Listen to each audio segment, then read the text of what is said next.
قرآن کریم وہ کتاب ہے جو انسان کا رشتہ اپنے رب سے مضبوط ترین کر دیتی ہے۔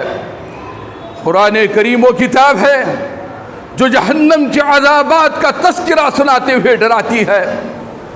قرآن کریم وہ کتاب ہے جو قبر کے عذابات سے ہمیں آگاہ کرتی ہے۔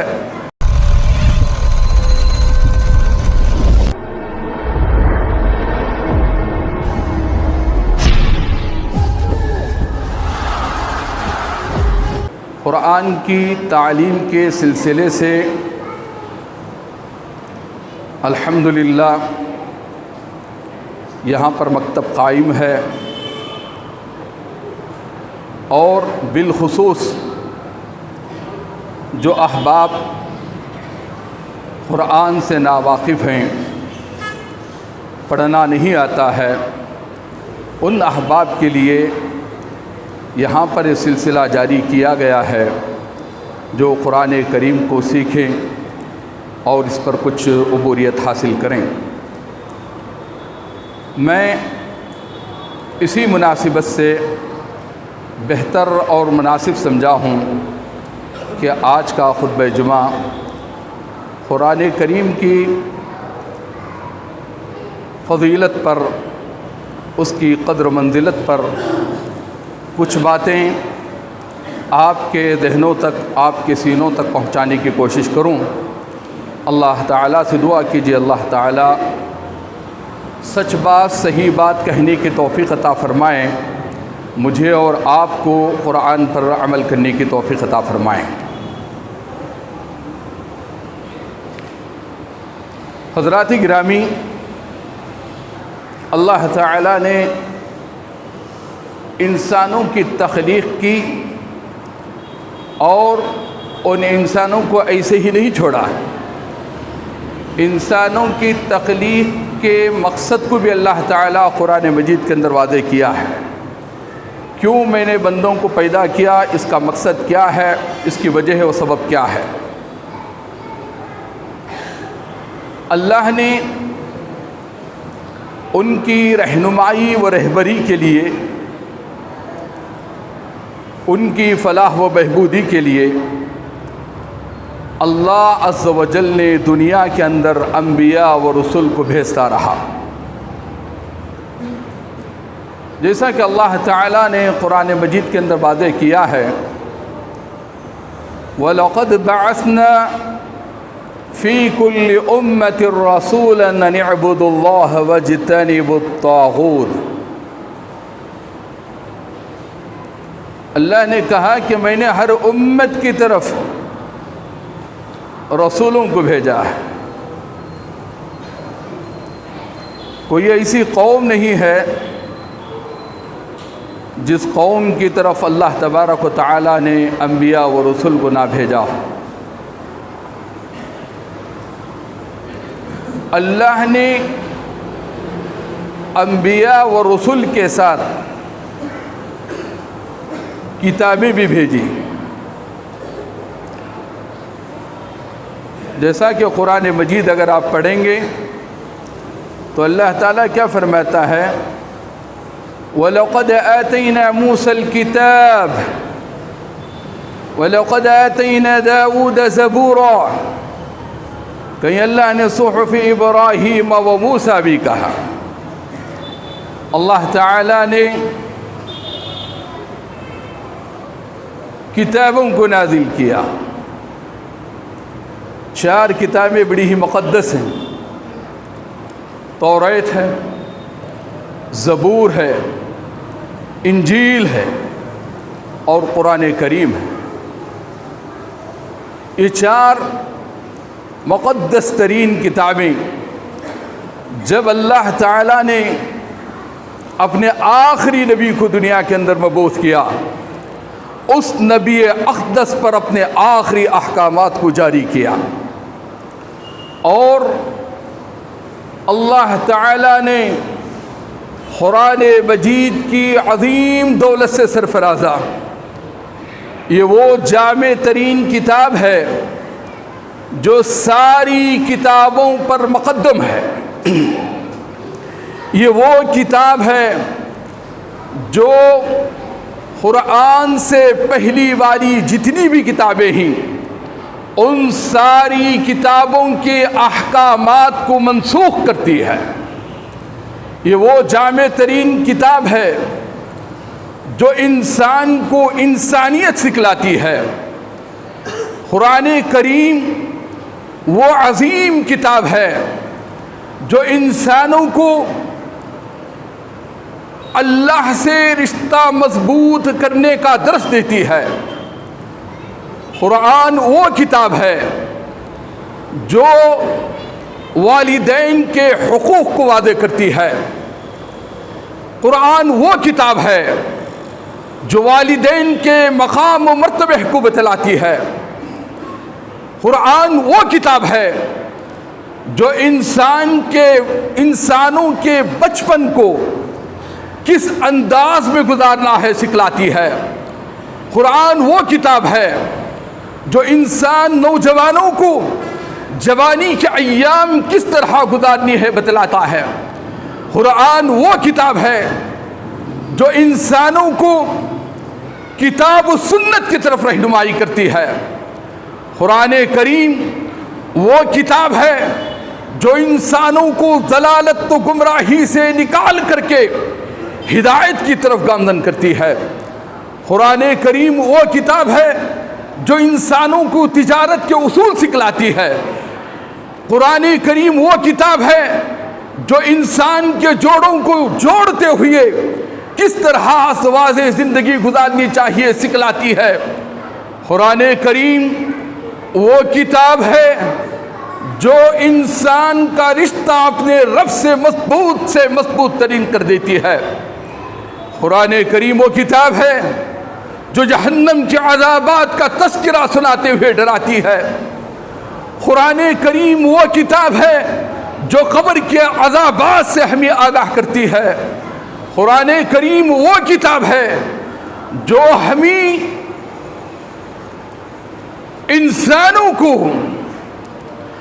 اپنے انبیاء و رسل کے رشتے سے مضبوط کراتی ہے۔ قرآن کریم وہ کتاب ہے جو انسانوں کو انسانیت کے ساتھ تعلیم و تربیت کی طرف ابھارتی ہے۔ قرآن کریم وہ کتاب ہے جو جنت کی بشارتیں، جنت کی خوشخبریاں سناتا ہے۔ قرآن کریم وہ جامع ترین کتاب ہے جو انسانوں کو ہر پہلو پر رہنمائی کرتی ہے۔ سبحان اللہ، اتنی جامع ترین کتاب جو ہمیں عدل و انصاف سکھلاتی ہے، عدل و انصاف کے تقاضے ہمیں بتلاتی ہے۔ قرآن کریم ہمیں ہر معاملات میں، ہر پہلو میں رہنمائی کرتی ہے۔ اللہ تبارک و تعالی نے وہ جامع ترین کتاب محمد الرسول اللہ صلی اللہ علیہ وسلم پر نازل کرتا ہے، اور آپ صلی اللہ علیہ وسلم اپنی امت تک اللہ کے سارے پیغامات کو پہنچاتے ہیں۔ حضرات گرامی، قرآن کریم جس کی قدر و منزلت کے لیے، جس کی فضیلت کو بتلانے کے لیے، جس کی اہمیت کو بتلانے کے لیے اللہ عز و جل نے قرآن کریم کے اندر متعدد مقامات پر قسم کھاتا ہے۔ کئی مقامات پر اللہ تبارک و تعالی قسم کھاتا ہے۔ اس کی اہمیت کو بتلانے کے لیے، اس کی فضیلت کو بتلانے کے لیے محترم حاضرین، آپ قرآن کریم کو پڑھتے ہیں، آپ نے حروف مقطعات کو سنا ہوگا۔ حروف مقطعات ان کو کہا جاتا ہے الف لام میم، الف لام را، الف لام میم را، یا الف لام میم صاد، صاد خوف، یہ جتنے بھی ہیں، یاسین، خوف، صاد، یہ تمام جو ہے حروف مقطعات ہیں۔ آپ ان حروف مقطعات کو اٹھا کر کے دیکھیں، جتنی بھی آیتوں کی شروعات ہوئی ہے، قرآن کی سورتوں کی شروعات ہوئی ہے، تو آپ اس میں دیکھیں گے ان حروف مقطعات کے بعد اللہ تبارک و تعالیٰ نے قرآن کریم کے تعلق سے کہا ہے. جیسے قرآن پڑھیں گے الف لام میم ذالک الکتاب لا ریب فیہ، الف لام میم، اور جتنے بھی ایسے حروف مقطعات ہیں، یاسین والقرآن الحکیم، قاف والقرآن المجید، صاد والقرآن ذی الذکر. آپ جتنے بھی حروف مقطعات سے جو صورتیں شروع ہوتی ہیں، آپ ان ساری مقطعات میں دیکھ لیں، ان صورتوں کے اندر اللہ تبارک و تعالیٰ نے جو ہے قرآن کریم کے نازل ہونے کے تعلق سے کہا. اللہ تبارک و تعالیٰ نے اس قرآن کریم کو نازل کیا. جب اللہ تبارک و تعالیٰ نے محمد الرسول اللہ صلی اللہ علیہ وسلم پر نازل کیا اور آپ صلی اللہ علیہ وسلم نے اپنی امت کو اللہ کے کلام سے آگاہ کیا، جہالت اتنی تھی. نبی اکرم صلی اللہ علیہ وسلم جو قرآن کریم کی آیتوں کو سناتے، لوگ کہتے کہ اس میں بہکی بہکی باتیں نظر آتی ہیں. جو نبی پیش کر رہا ہے یہ کلام کسی شاعر کا کلام لگتا ہے، یہ کلام کسی مجنون و کاہن کا کلام لگتا ہے. لیکن اللہ تبارک و تعالیٰ نے اس کی بھی نفی کر دی ہے قرآن کریم کے اندر. اللہ تعالیٰ نے اس قرآن کریم کی عظمت کو بتلاتے ہوئے قرآن کہتا ہے فلا اقسم بما تبصرون وما لا تبصرون. اللہ تبارک و تعالیٰ قسم کھا کر کے کہتا ہے جس چیز کو تم اپنے آنکھوں سے دیکھ رہے ہو اس چیز کی میں قسم کھاتا ہوں، اور جس چیز کو تم نہیں دیکھ سکتے ہو اس کی بھی میں قسم کھاتا ہوں. قرآن کریم کی اہمیت کو بتلانے کے لیے اللہ تبارک و تعالیٰ قسم کھا کر کے کہتا ہے جس چیز کو تم اپنے آنکھوں سے دیکھتے ہو اور جس چیز کو تم اپنے آنکھوں سے نہیں دیکھتے ہو ان چیزوں کی میں قسم کھا کر اللہ کہتا ہے فلا اقسم بما تبصرون وما لا تبصرون انه لقول رسول کریم. اسی طرح اللہ تبارک و تعالیٰ نے قرآن کریم کے اندر سورۃ الواقعہ میں کہتا ہے فلا اقسم بمواقع النجوم. اللہ اکبر. اللہ اس قرآن کی اہمیت کو بتلانے کے لیے قسم اس مقام کی کھا رہا ہے جہاں سے ستارے ڈوبتے اور نکلتے ہیں. فلا اقسم بمواقع النجوم وانه لقسم لو تعلمون عظیم. اگر تم جانو جو قسم میں کھا رہا ہوں وہ سب سے بڑی قسم ہے. انه لقرآن کریم. اللہ اکبر. اسی طرح اللہ تبارک و تعالیٰ نے متعدد مقامات پر قرآن کی اہمیت کا تذکرہ کرتے ہوئے اس کی قسمیں کھائی ہیں. اور اللہ تعالیٰ نے اس آیت کریمہ کے اندر فرمایا وَإِنَّهُ لَتَنزِيلُ رَبِّ الْعَالَمِينَ. یہ وہ کتاب ہے جسے رب نے نازل کیا ہے. رب نے اس کلام کو نازل کیا ہے. وَإِنَّهُ لَتَنزِيلُ رَبِّ الْعَالَمِينَ نزل به الروح الامین على قلبك لتكون من المنذرین بلسان عربی مبین وانه لفی زبر الاولین. اللہ نے اس آیت کریمہ میں کہا اس کو نازل کرنے والا میں ہوں. اللہ نے نزل به الروح الامین على قلبك، روح الامین کے ذریعے اللہ تبارک و تعالیٰ نے رسول اکرم صلی اللہ علیہ وسلم کے سینے پر نازل کیا. مقصد کیا تھا؟ جس کے ذریعے اللہ کے رسول صلی اللہ علیہ وسلم لوگوں کو ڈرائیں، آگاہ کریں. وَإِنَّهُ لَتَنزِيلُ رَبِّ الْعَالَمِينَ نَزَلَ بِهِ الرُّوحُ الْأَمِينُ عَلَى قَلْبِكَ لِتَكُونَ مِنَ الْمُنذِرِينَ بِلِسَانٍ عَرَبِيٍّ مُبِينٍ. حضرات آپ کو معلوم ہوگا قرآن کریم کے نزول ہونے کے بعد لوگوں کی زبانی طرح طرح کی باتیں تھی کہ یہ کلام آسمانی کلام نہیں ہے، یہ کلام کے اندر بہکی بہکی باتیں ہیں، اس سے ایسا معلوم ہوتا ہے کہ شاعر کا کلام ہے، کسی مجنون کا کلام ہے۔ اللہ تبارک و تعالیٰ نے چیلنج کیا اپنے بندوں سے۔ قرآن کریم ان لوگوں سے چیلنج کرتا ہے جو کلام کو کلام اللہ نہ مانتا ہو، اللہ کی کتاب کو نہ مانتا ہو، تو اللہ تبارک و تعالیٰ نے یہ چیلنج کیا ہے۔ قرآن پڑھیں، اللہ تبارک و تعالیٰ کیا کہتا ہے؟ وَإِن كُنتُم فِي رَيْبٍ مِّمَّا نَزَّلْنَا عَلَىٰ عَبْدِنَا فَأْتُوا بِسُورَةٍ مِّن مِّثْلِهِ، ایک چھوٹی سی سورت تم بنا کر کے نازل کر دو۔ چیلنج تھا اللہ تبارک و تعالیٰ کا کہ یہ کلام کو نازل کرنے والا میں۔ اللہ نے کہا کہ اگر تمہارے اندر اتنی وسعت، طاقت، علم ہو تو تم چھوٹی سی ایک سورت بنا کر کے نازل کر دو۔ اور اللہ نے یہ بھی کہا تم انسان اور سارے جنات مل جائیں، قُل لَئِنِ اجْتَمَعَتِ الْجِنُّ وَالْإِنسُ عَلَىٰ أَن يَأْتُوا بِمِثْلِ هَٰذَا الْكِتَابِ۔ اللہ اکبر۔ جن و انسان مل کر کے بھی اس جیسی کتاب کو نازل نہیں کر سکتے، ساری طاقتیں، قوتیں مل جائیں، جن و انسان مل کر کے بھی اس جیسی کتاب کو نازل نہیں کر سکتے۔ ایک چیلنج تھا انسانوں کے لیے، اور اللہ تبارک و تعالی نے اس چیلنج کے بعد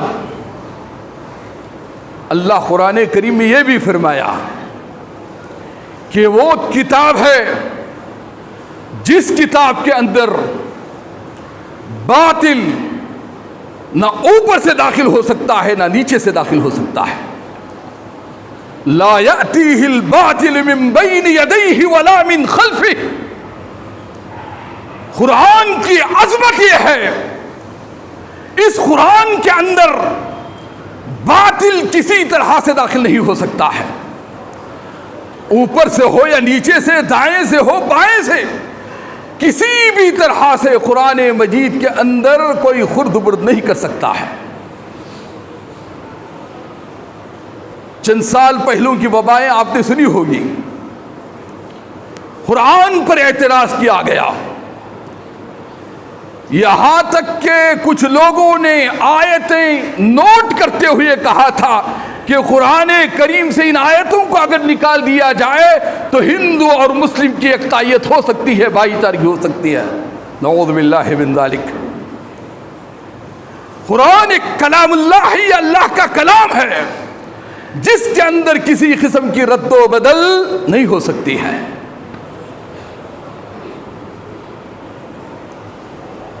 ان آیتیں تو کجا دور کی بات ہے، لیکن ان آیتوں کے اندر جو اعراب لگے ہوئے ہیں، ان اعراب میں بھی جو ہے کوئی فرق نہیں ہوگا۔ قرآن کیا کہتا ہے؟ اِنَّا نَحْنُ نَزَّلْنَا الذِّكْرَ وَإِنَّا لَهُ لَحَافِظُونَ۔ قرآن کو ہم نے نازل کیا ہے اور اس کے محافظ، اس کی حفاظت کی ذمہ داری بھی مجھ پر ہے۔ اللہ نے اس کتاب کی حفاظت کی ذمہ داری لی۔ دنیا اور دنیا کی جتنی بھی پاورفل طاقتیں ہیں، جتنے بھی ممالک ہیں، سارے کے سارے ممالک مل جائیں، جتنے بھی اسلام دشمن ممالک ہیں سارے ممالک مل جائیں، لیکن اس کتاب کے اندر کوئی رد و بدل نہیں لا سکتے۔ قرآن کلام اللہ ہے، اللہ کا کلام ہے۔ اللہ نے اس کلام کو انسانوں کی رہنمائی کے لیے نازل کیا۔ اللہ نے کتاب اللہ کو انسان کی رہنمائی کے لیے نازل کیا۔ قرآن کیا کہتا ہے؟ شہر رمضان الذی انزل فیہ القرآن ھدی للناس۔ اللہ نے قرآن کو لوگوں کی ہدایت کے لیے نازل کیا ہے۔ یہ وہ کلام ہے جسے تھامنے والا، جس پر عمل کرنے والا، جس پر پڑھنے والا، اپنی زندگی بسر کرنے والا نہ دنیا کے اندر خسارہ اٹھا سکتا ہے، نہ آخرت میں خسارہ اٹھا سکتا ہے۔ یہ وہ کتاب ہے۔ نبی اکرم نے کہا تھا ان اللہ یرفع بہذا الکتاب، اللہ نے اس کتاب کی وجہ سے کئی قوموں کو بلند کیا ہے، اور جو قوم قرآن کو دھتکارتی ہے، قرآن کے احکامات کو اپنے پیروں تلے رونتی ہے، وَيَضَعُ بِهِ آخَرِينَ، اللہ تعالی اس قوم کو ذلیل و رسوا کر دیتا ہے۔ اس سے بہتر بات کیا ہو سکتی ہے کہ انسان اس کو پڑھے، انسان اس کتاب کو سیکھے، انسان اس کتاب پر عمل کرے، جس کے تعلق سے امام کائنات نے کہا تھا کہ خیرکم من تعلم القرآن وعلمہ، تم میں کا سب سے بہترین آدمی وہ ہے جو قرآن کریم کو سیکھتا ہے اور قرآن کریم کو سکھلاتا ہے۔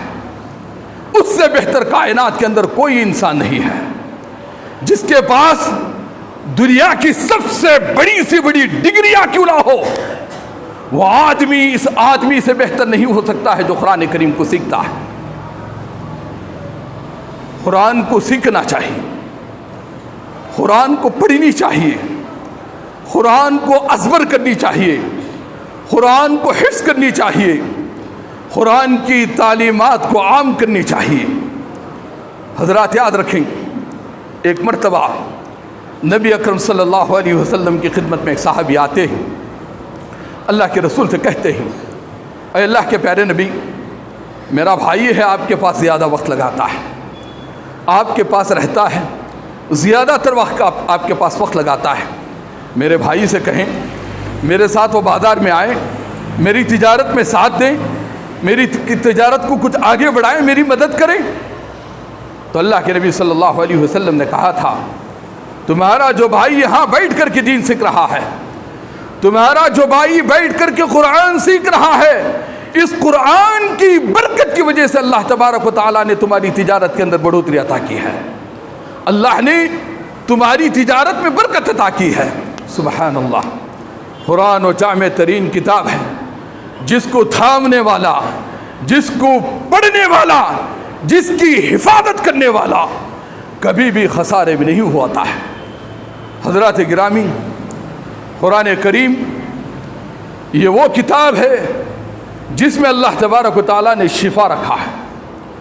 قرآن کو پڑھیں، اللہ جسم سے بیماریوں کو ختم کر دیتا ہے۔ قرآن کیا کہتا ہے؟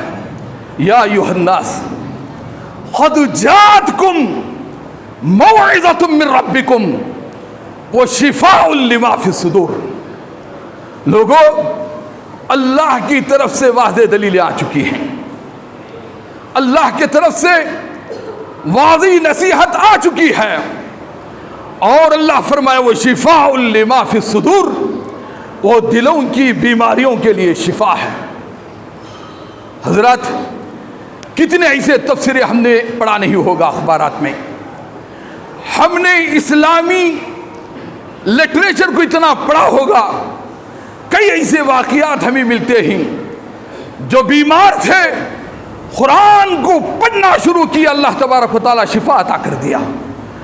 کئی ایسے مریض تھے جنہوں نے قرآن کو پڑھا تو مرض ختم ہو گیا، مرض ختم ہو گیا، اور کئی ایسے کنگال لوگ تھے، اپنی تجارت ٹھپ ہو چکی تھی، مجبور لاچار ہو چکے تھے، قرآن کو پڑھنا شروع کیا، اللہ نے ان کی تجارت میں برکتیں عطا کر دیا قرآن پڑھنے کی وجہ سے۔ میں نے ایک خبر پڑھی تھی کہ ایک عام آدمی تھا، ہر دن فجر کے بعد قرآن کریم کی تلاوت کرتا تھا، ہر دن اس کا معمول تھا۔ اور وہ بھی یاد رکھ لیں، امام کائنات نے فجر کی نماز کے بعد قرآن کریم کی تلاوت کو افضل قرار دیا۔ بہتر ہے کہ انسان کی صبح قرآن کی تلاوت سے ہو۔ وہ آدمی کا معمول تھا فجر کے بعد قرآن کریم کو خوب پڑھا کرتا تھا۔ وقت وہ آتا ہے، غلام گیری کی زندگی تھی، غلامی پہ زندگی بسر ہو رہی تھی۔ میں نے اخبارات میں اس واقعے کو پڑھا کہ جب سے انہوں نے قرآن کو پڑھا، قرآن پر عمل کرنا لگے، تو آج تقریباً کئی اس کے فیکٹریز چلتے ہی جو اس کا مالک بنا ہوا ہے۔ سبحان اللہ۔ آج ہم بھی دوسروں سے مانگنا سیکھتے ہیں، اللہ کے حضور آئیں، اللہ کے پاس اپنے ماتھے کو ٹیکیں، اللہ کو اپنا حوالہ دیں اور اللہ کے یہاں مغفرت طلب کرتے ہوئے پوچھ لیں اور اپنی زندگی قرآن پر بسر کر لیں، تو اللہ تبارک و تعالی ہماری تجارتوں پر، ہمارے گھروں پر، ہمارے جسموں پر اللہ رحمت نازل کرتا ہے۔ میں نے ایک واقعہ پڑھا تھا، ایک عورت کینسر میں مبتلا ہوتی ہے اور بیماری اتنی شدت اختیار کر جاتی ہے، بالکل وہ آخری سٹیج پر پہنچتی ہے۔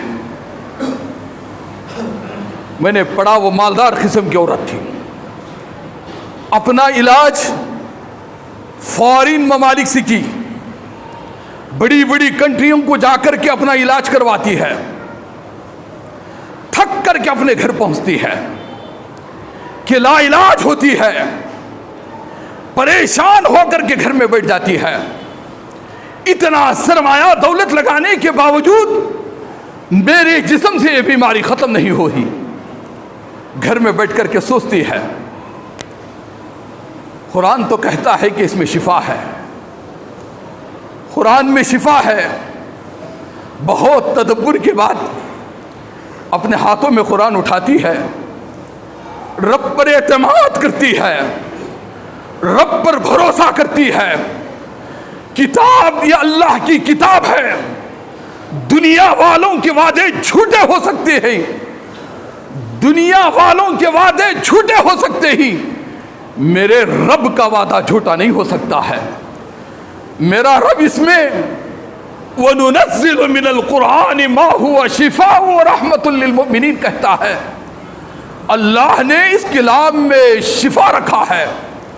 تو قرآن پڑھنا شروع کرتی ہے، اتنا پڑھتی ہے، اپنے کام و کاج سے فارغ ہوتی ہے تو قرآن ہاتھ میں لے لیتی ہے، دیوانی بن جاتی ہے، قرآن کو اتنا پڑھتی ہے، اتنا پڑھتی ہے، یوں سمجھ لو اس کا بچھونا اوڑھنا بن جاتا ہے۔ چند ماہ گزرے ہوئے تھے، اس نے لکھا ہے، پھر نے اپنے معائنے کے لیے میں نے ڈاکٹروں کی طرف گیا، ڈاکٹر کے پاس پہنچی، اپنا معائنہ کروائی تو ڈاکٹروں نے کہا کینسر جیسا مرض آپ کے جسم کے اندر ہے ہی نہیں ہے۔ سبحان اللہ۔ قرآن کی برکت کی وجہ سے، قرآن کو پڑھنے کی وجہ سے لا علاج بیماریاں بھی اللہ تبارک و تعالی جسموں سے ختم کر دیتا ہے۔ قرآن کو پڑھیں، قرآن کو سمجھیں، قرآن پر عمل کریں۔ آج اللہ اکبر، وہ شعر بھی ہمیں یاد آتا ہے، وہ معزز تھے زمانے میں مسلمان ہو کر اور ہم خوار ہوئے تاریک خورا ہو کر۔ یہی مسلمانوں کی حالت بنی ہوئی ہے۔ مسلمان قرآن کو کب اٹھاتا ہے؟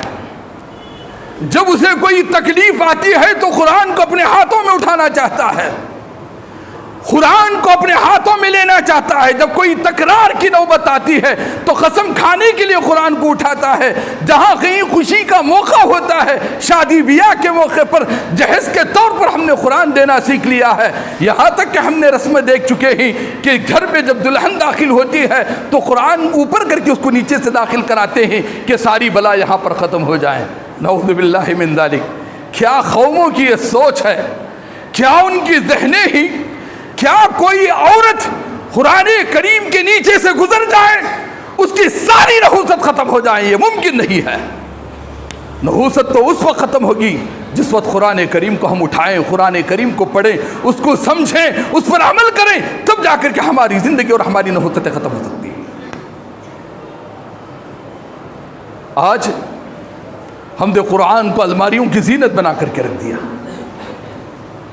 آج ہم قرآن کو مبارک سمجھ کر کے، قرآن تو مبارک ہے ہی، لیکن گھر کے اندر ہم نے رکھنا برکت سمجھ لیا ہے۔ نہیں، قرآن کو جب پڑھیں گے تب برکت ہوگی، ایسے ہی رکھنے سے گھروں میں برکت حاصل نہیں ہوتی ہے۔ حضرات،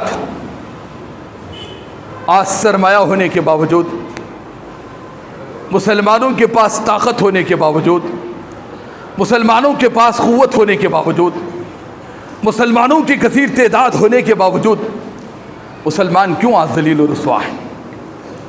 کیوں آج مسلمان پریشان حال ہیں؟ کیوں مسلمانوں کو پریشان کیا جا رہا ہے؟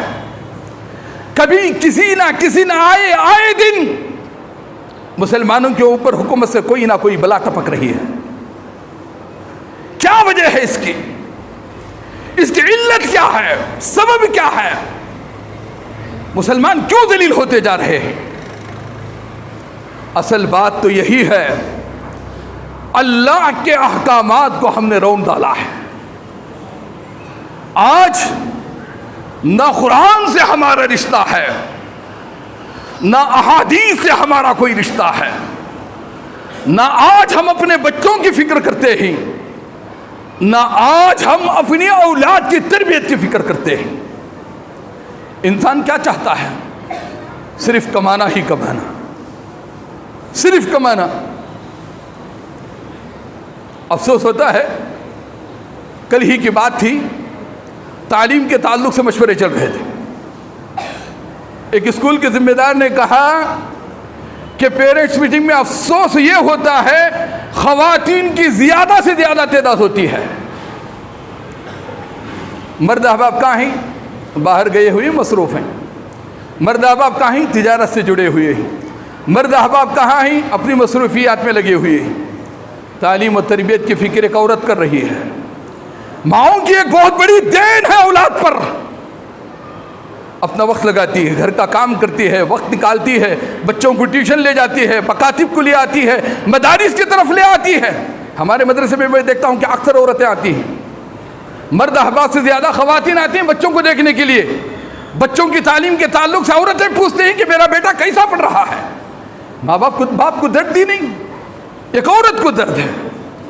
چاہیے کہ جتنا میں فکر معاش کے اعتبار سے کر رہا ہوں، اپنی تجارت کے لیے جو میں فکر مند ہوں، اس سے کہیں زیادہ میں اپنے اولاد کی آخرت کے لیے فکر مند ہونی چاہیے۔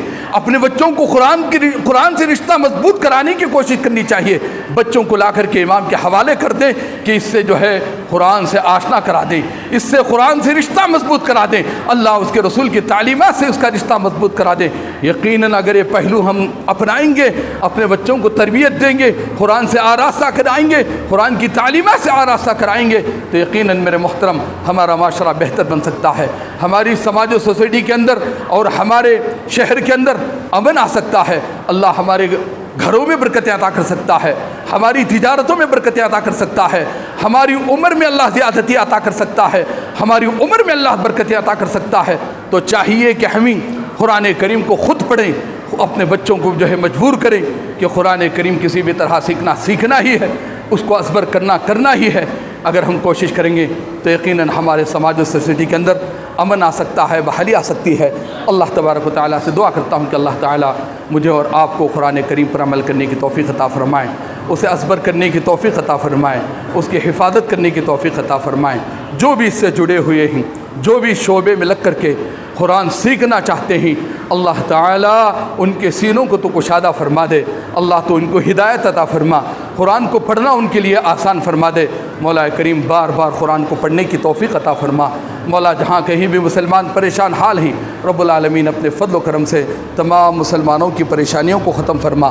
مولا کریم جو بھی بیمار ہیں، رب العالمین ان تمام کو صحت و عافیت عطا فرما۔ مولا کریم تمام مسلمانوں کا حامی بن جا۔ مولا جہاں کہیں سے بھی بلائیں مصیبتیں ٹپک رہی ہیں، مولا کریم تو تمام مسلمانوں کی تو حفاظت فرما، ان بلاؤں سے حفاظت فرما۔ شرارت کرنے والوں کے اشرار سے تو حفاظت فرما۔ مولا کریم ہم تمام کو نیک بنا، صالح بنا، نمازی بنا، غازی بنا۔ مولا تیرے کلام کو خوب پڑھنے والے بنا، سمجھنے والے بنا، عمل کرنے والے بنا۔ وأقول قول هذا استغفر الله لي ولكم ولسائر المسلمين والحمد لله رب العالمين۔ إن الحمد لله نحمده ونستعينه ونؤمن به ونتوكل عليه ونعوذ بالله من شرور أنفسنا ومن سيئات أعمالنا، من يهده الله فلا مضل له ومن يضلل فلا هادي له، وأشهد أن لا إله إلا الله وحده لا شريك له، وأشهد أن محمدا عبده ورسوله أرسله بالحق بشيرا ونذيرا وداعيا إلى الله بإذنه وسراجا منيرا. أما بعد، أعوذ بالله من الشيطان الرجيم. بسم الله الرحمن الرحيم. إن الله وملائكته يصلون على النبي يا أيها الذين آمنوا صلوا عليه وسلموا تسليما. اللهم صل على محمد وعلى آل محمد كما صليت على إبراهيم وعلى آل إبراهيم إنك حميد مجيد. اللهم بارك على محمد وعلى آل محمد كما باركت على إبراهيم وعلى آل إبراهيم إنك حميد مجيد. إن الله يأمر بالعدل والإحسان وإيتاء ذي القربى وينهى عن الفحشاء والمنكر والبغي يعظكم لعلكم تذكرون.